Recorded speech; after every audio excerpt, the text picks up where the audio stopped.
Welcome everybody to look at a brand new 4K Steelbook release, and it is 2003's Master and Commander: The Far Side of the World.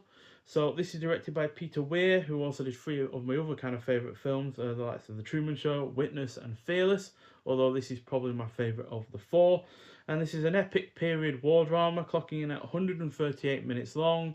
Stars Russell Crowe, who have seen at least 15 other films in the likes of Gladiator, The Nice Guys, LA Confidential, 310 to Yuma, the remake, and The Quick and the Dead. Also stars Paul Bettany, who unfortunately I've not seen that much from him. He's usually in films that I've not really enjoyed, which isn't to say that he's the bad part of those films, but generally all I've really seen him in is the Marvel Cinematic Universe films, like the Avengers and such, where he plays either Jarvis or Vision. He go on to play Vision after being playing Jarvis, as one character turns into another.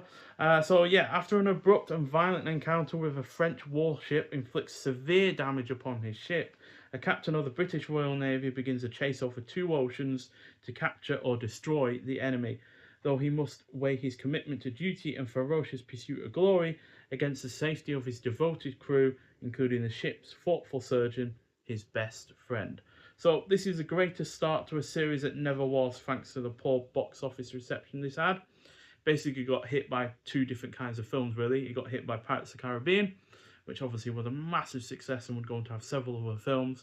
And then also the third and final Lord of the Rings film, which quite frankly stole the limelight from this in terms of the awards nominations, if anything, as both films were nominated for several Oscar nominations, and this only won, I think, two or three, whereas Lord of the Rings won pretty much all of the main ones, like Best Director, Best Film, and such and such. So, yeah, big shame, really, on that front. But that said, um, it is a shame, regardless of why this failed, because it had so much potential to expand on the the characters and the themes and such that were present in this film, as there were numerous novels that this film was based on as a start. I think this was a mix of two novels, but there were several other ones that were part of the same kind of story. And yeah, but that said, it is a self-contained film. It's not like it's setting up for future films or anything like that. So it does feel like its own story at the end of the day and not pure setup.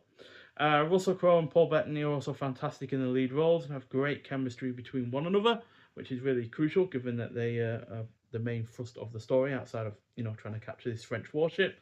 And the supporting cast is also solid, with interactions feeling extremely realistic, which is all helped by the well-written script. The action scenes are also stellar while being grounded and realistic in their approach, without needing over-the-top special effects and long drawn-out fights. The score is also equally emotional and bombastic, which helps both the character-driven scenes and the action. The production is faultless, with the locations being stunning, which is aided by the excellent cinematography throughout.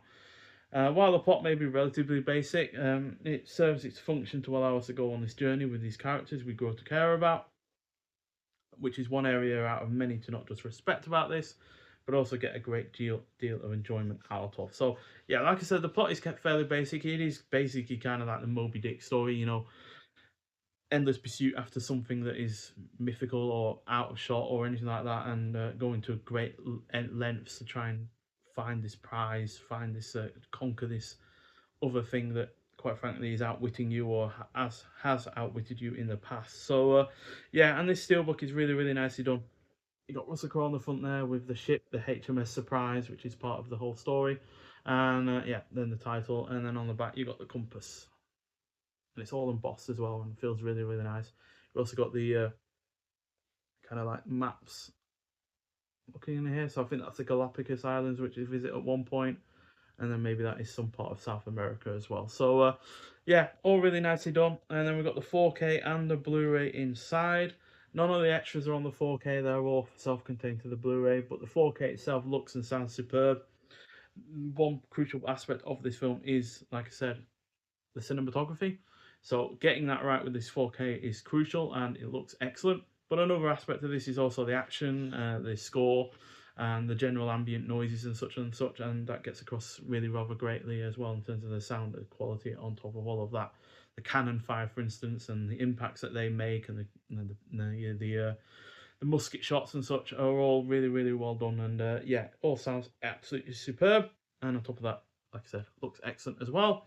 We also get a little sleeve that goes over this so you can slide it inside and such to protect it when you're not got it on display, which I always appreciate because I don't always have these steelbooks out.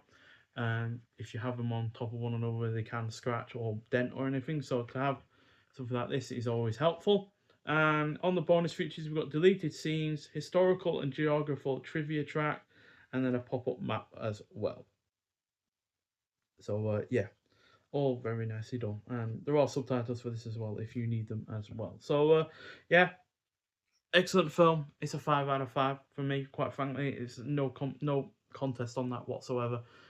Absolutely superb in so many avenues. And I know some people don't really like this kind of film. It's too historical or too realistic and such, and that's probably why Pirates of the Caribbean really overwhelmed it as far as, you know, ship-based, sea-based kind of film. And yeah, obviously that has its more entertaining moments. There's only some elements of humour to this, although there is one of the best jokes ever about two weevils. I won't spoil it, but yeah, that is a great joke. And yeah, but I appreciate the more realistic and more, you know, emotional side of things when it comes to this kind of film rather than the more entertaining and light-hearted aspects of Pirates of the Caribbean, which is a good film, but I prefer this overall. And it's a great shame that this did not do better at the box office because it did cost a lot to make, and that's just because they went to great lengths to make it as realistic as possible. They shot out at sea, they had an actual replica ship made, which I think is still sailing to this day, and yeah, went to great lengths to make it as realistic and as,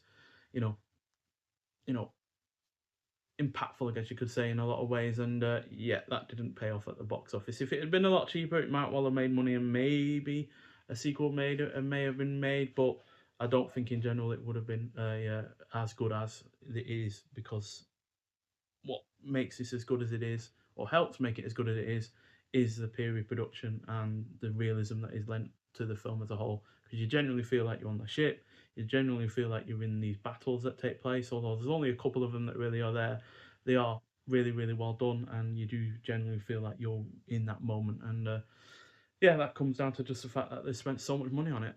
So yeah, really, really do highly recommend this if you haven't seen it already. You might well not like it as much as me, but yeah, I absolutely adore this film. It's easily one of my favourite films of this type, and yeah, like I said, my favourite Peter Weir film overall. So yeah, but nonetheless, if you have seen it, I'd like to hear your thoughts on it. But thank you for watching, and I'll see you in the next one. Bye.